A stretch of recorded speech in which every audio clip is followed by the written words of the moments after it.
Hi everyone, my name is Adesa Okoje. I am the founder and CEO of Black Women in HR. And today is another episode of our wonderful podcast. And I have Jennifer Moss all the way from Canada. Jennifer is actually based in Toronto, if I'm correct. Yes, Jennifer is an author. She's very distinguished. She's a senior leader and she coaches executives. But I'm going to tell you a little bit about Jennifer. And I'm also going to allow her to explore more and tell us something people don't know about her that is written somewhere on a website or in a book. So Jennifer is an award-winning writer, committed researcher, and syndicate radio columnist. Jennifer is a leading voice of this generation on work-related topics, having delivered, 170 keynotes since 2021. Oh my goodness, that's so much hard work. Her most recent book, The Burnout Epidemic, was named 10 Best New Management Books for 2022 by Think 50 and shortlisted for the 2021 Outstanding Work of Literature Award. Her next book, which we will dive into and give you a first exclusive, will be published later this year by Harvard Business Press. She's a recognized authority in her field. I must say that with 170 keynotes behind your belt. Jennifer received the International Female Entrepreneur of the Year Award and named a Canadian Innovator of the Year. She was recently named the Deloitte Think 50 Radar 2022 and has been nominated again in 2023. So this is so much about what anyone could Google about you, Jennifer. But I just want to tell our audience today, who is Jennifer? Who exactly are you that we can't find published or researched? Well, I love that. It's like coming up with some sort of little hidden, nugget about me. And I think that, I'm pretty open about a lot of the things that I care about. I'm a mom of three. I have three girls, two teenagers, and one that's still young. And, I think that, one of the things that maybe is sort of different about me is that I was a co-founder of a tech startup that became a stay-up, and then it was incubated, which was a big deal. But my story starts out with my husband, who became very ill in 2009, and he ended up contracting an illness called Guillain-Barré syndrome. He was a pro athlete and then became acutely paralyzed just overnight. And that was a real catalyst for the two of us to think about what mattered and what our priorities were. And that led us to really focus on workplace well-being in general, first, happiness, and just trying to understand what happiness is in the world. And then recognizing that we spend a lot of time at work and a lot of people are unhappy at work. And it became a life mission. And, sometimes you have these things that feel really catastrophic in your life, but they can be catalysts for really, kind of important purpose-driven work. And so, here I am now, and I feel like it's a passion-driven focus for me to help people to feel like work is something that fuels them and not, takes away from their health and happiness. Thank you so much. What wasn't mentioned in your bio is the word human resources. What wasn't mentioned in my bio, you said? Yeah, so it talks about your keynote speaking, research, and you're being a writer. But tell me more about you working in HR. Well, it's this circuitous story. I started in communications within the, HR professional services world way back. I actually studied journalism. So I was a journalism at heart. And then I went to work in communications for a company called Robert Half International, which is, placement staffing company. And I spent a lot of time, interestingly, writing reports on how to have, productive workforces, how to be a better leader, And I wasn't expecting to work in that space, but I fell in love with it. And so that became my focus. And so now I do a lot of strategy work with CEOs and large organizations, and I help them to think about how you create a burnout prevention strategy, because for a long time it was all self-care is how we solve for burnout, and all of the impacts were and sort of programming initiatives were way downstream. And so a lot of what I do is go in there now. I measure well-being, I measure burnout, I talk to leaders about the insights that we've gathered.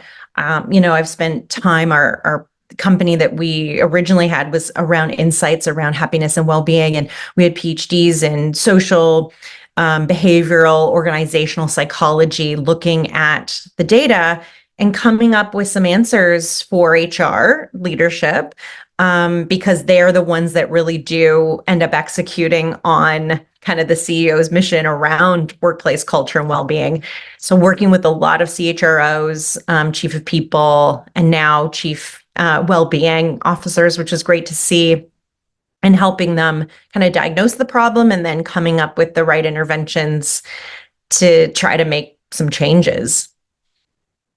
Thank you so much about that. There's a lot of insight. So my next question is, you're an award-winning author and a professional speaker, 170. I'm sure it's now more than 170. It's definitely more Yeah, than I think we're at 350 now or something. 350. Oh my God, I'm so privileged to have you sharing some insights and knowledge with me today and my community. So what would you say is your muse or inspiration for writing, ultimately the driving force behind UB? I know you studied journalism, because not everyone that studied journalism become a writer, and not everyone is a writer. So it's some people it's just a gift. So when did you have that light bulb moment, or how did that happen for you? It's funny because when I was in grade 4, we had to put this, I think it was grade 4, grade 5. No, and we had to put in one of those time capsules. We had to bury them at our elementary school. And I had written them in my plan for the future. I was going to be a award-winning writer, but I was going to win the Newbery Award for children's literature. At the time, that was the only thing I could imagine, writing was a children's book. So I think in my heart, I always wanted to be a writer. That was something that was really of interest to me, but I assumed it would be fiction. I assumed it'd be children's literature. But it was through this process, I think, of becoming so interested and passionate around the research when it comes to happiness and well-being and positive psychology, and going through that experience with my husband and our family, and it changing the way I felt about my own life and my legacy and my career. And that prompted me to switch to this kind of bridging of my grade 4 self of wanting to, write children's books, to how do I take what I'm really passionate about now and start writing it. And it's interesting because it was the publisher that reached out to me. I'd written an article because I was writing for Harvard Business Review. So I was doing quite a bit of journalism at the time, writing for Harvard Business Review, Fortune, Forbes, and they saw this article I'd written, which was "Happiness is not the absence of negative feelings." And they wanted me to explore that a little bit more. And so I took that and went with it. And then I came up with my first book, Unlocking Happiness at Work.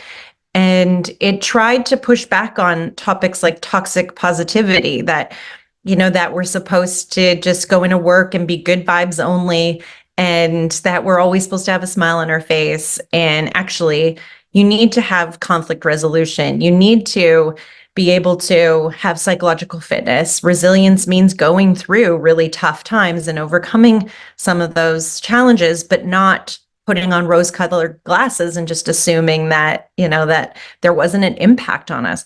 So that became the goal, is to push back on some of these tropes, and then also, be able to write because I love writing so much.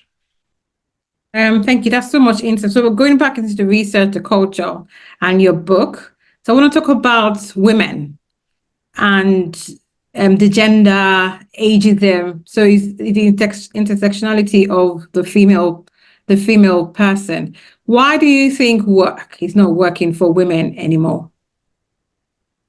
It's never worked for women. And I think that there's been a tolerance of it not working because we had a transactional relationship with it. We felt indebted gratitude to even being able to have work.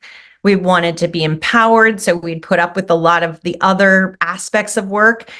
And I think over time we saw or believed that there'd be more goals reached. It wouldn't be so incremental. And I think that there's a point now when women are voting with their feet. We're seeing women leaving, especially high performer, talented executive women. It's the narrowest executive pipeline we've seen for the last 5 years.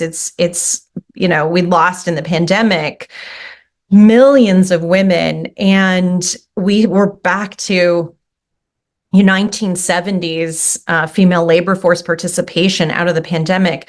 We saw unpaid labor increase to 15 hours a week, which is like a next part-time job. There was toxic productivity. So women were expected to not just take on the load at home, but then work extra hard, balancing the lack of resources at work.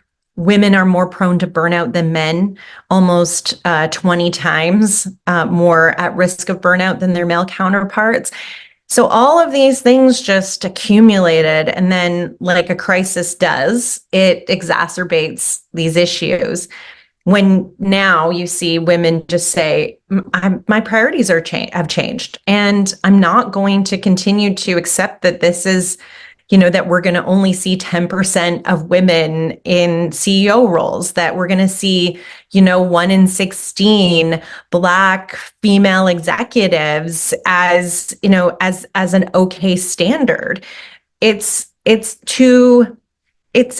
feeling like, okay, it's time for us to make choices around what we're going to do. And that's why we've seen this exodus of women in these high profile roles, like CEO of YouTube, Sheryl Sandberg leaving Meta. I mean, Jacinda Ardern leaving because of burnout. You're seeing these high profile women just being vocal to say, it's time for us to take charge. And if you don't recognize us, and that's why the chapter I wrote, is about recognition. If you don't recognize that we are just really good for business, and then it isn't just a kindness that you're doing to keep us employed in your organization, or it's about DEI, kind of like a benevolent strategy. It's a strategy because we make companies more money, and because women make shareholder value more valuable, because we are strong leaders, and because we increase the collective intelligence of teams. So, don't do us favors, do yourself favors by keeping women and doing what you need to do to keep us, because we're over it, I think. I totally agree. Women are more empowered. We're no longer in the 50s. We're supposed to be at home. And there was a time we're supposed to be just secretaries, making coffees and picking up the phone. Now we are leaders, and we are actually good leaders. Because I know there was some survey done around the pandemic of how most of the countries that survived the lockdown really well were the countries where were led by women, like Yep. New Zealand, somewhere in Austria. So yes, so I'm glad we're feeling empowered as women in general, Black women and all women. It's a good time to be a woman, and I hope it continues to be so. But we know how sometimes the men always take over. So I'm also going to today's topic is about hybrid work and culture, and leads on to many books you've written, your insight, your contribution, all the keynotes you've done over the years. Do you think this would help employees' health reduce burnout and fatigue and help the workplace overall? I know we've talked a lot about burnout, but we're now looking at the cultural aspect of burnout and what businesses must do to remove this from their business culture.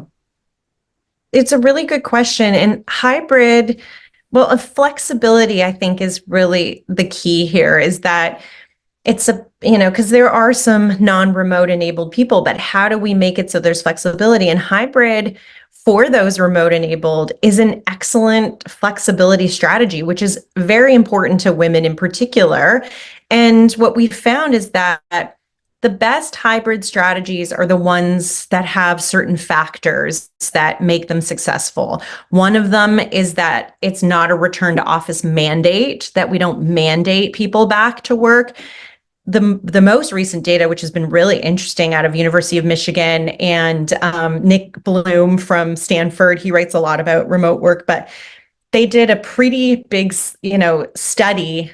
Both of them have, but this last one that looked at the Microsoft return to office mandate and the Apple and Google, and they found that when you mandate people back to work, that it actually has the opposite effect. You lose your high performers.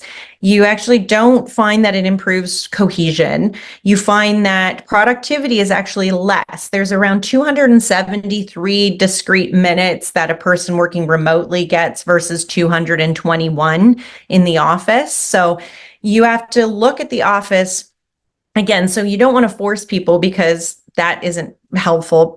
People want flexibility and agency, but it's also, if you're at the office, we need to make sure that people that are there aren't just doing exactly what they could be doing if they were at home.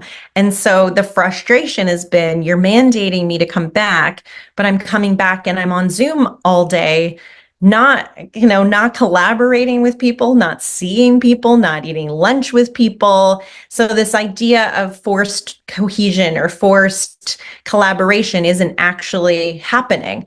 So hybrid can work. And Gallup and other data, there was some recent data that showed even 1 day a week is actually ideal. 1 day a week in the office, 1 or 2 at most, but using that time in the office to do things like onboarding people or work sprints or team building. Microsoft calls it moments that matter, which was working really well when they had their 50% time, and the return to office actually kind of backfired on them.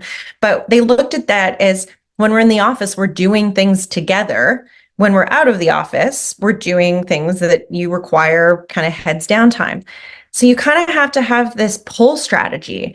And Atlassian does a really good job, even though they are a digital first company. They have a lot of in-person connected time where they have these offices where you can go into and you do cool stuff when you're there, and they make it fun. And they also make it so you get your work done, but it's a good time to connect. And so they have really high employee satisfaction because it's not mandated. The workplace is kind of the third place, which used to be Starbucks. Now it's work. And you also have kind of an idea of, okay, I'm going here for value. There's a reason why I'm in this office. And when you have those things working, it's like the secret sauce to a hybrid experience. And for women, we don't need to have, in particular, what they would benefit from is not having this 9 to 5, 9 to 6, whatever it is, that specific hours, but having flex hours where teams agree to being there at a certain time, but coming in after we can, because most women still primarily are responsible for family, management, come in after you can take kids to school and not commute. No one likes a commute. So that's not even gender specific, but not commuting, and be able to come home before the commute. We don't need to have you there from 9 to 5 because that's going to make work healthier and happier. It's like, how do we get that perfect sweet spot of time together, and then still giving flexibility for women to be able to get home, have some space, pick up kids, do what they need to do. And until we solve for that social institutional stressor on women, until more men are equally taking on that role, then that's how it is. And so we need to be flexible for what women need. Thank you so much. That's very, very good insight in terms of what we can do. And some organizations are still, I know some organizations are still mandating 4 days a week coming in back into the office. And the truth of the matter is, during the lockdown, during the lockdown and after the lockdown, some organizations really made more money, profits, some FTSEs, because people were working really hard and they were happy. They had a work-life balance.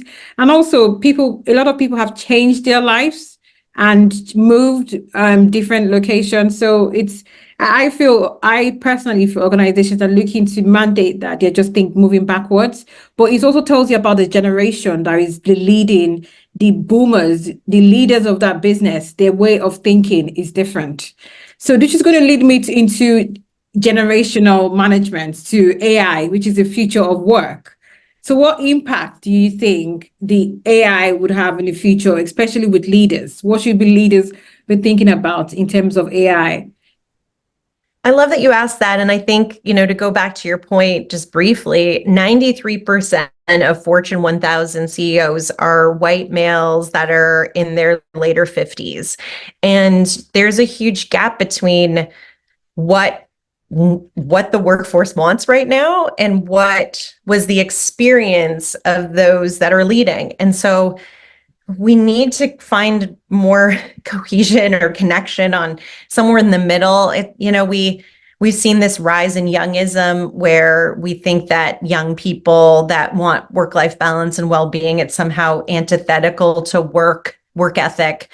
And it's not. It's just a desire to have a little bit more harmony in their lives so that work feels that like, yeah, exactly. And the thing is that we're talking about AI, and this is I think one of the conversations that is going to have to come up, and we're starting to talk about it, is generative AI is going to be part of our experience of work. The latest Microsoft trends, LinkedIn report showed that 83% of people are bringing their own AI to work. So we just have AI everywhere. There's no regulation. No companies really know what that means. I mean, if you start, putting in product information into open, chat, you're basically taking IP from the company and putting it into a cache that could be, data could be extracted or stolen. Like there's just a lot of misunderstanding around it. So I think we need to have a both and. We need both AI and thinking about that as a strategy and technology as a strategy. And we need to make sure that there's intelligence around the decisions. We need to make sure that people see a future in their organizations. There's a lot of FOBO, this fear of becoming obsolete.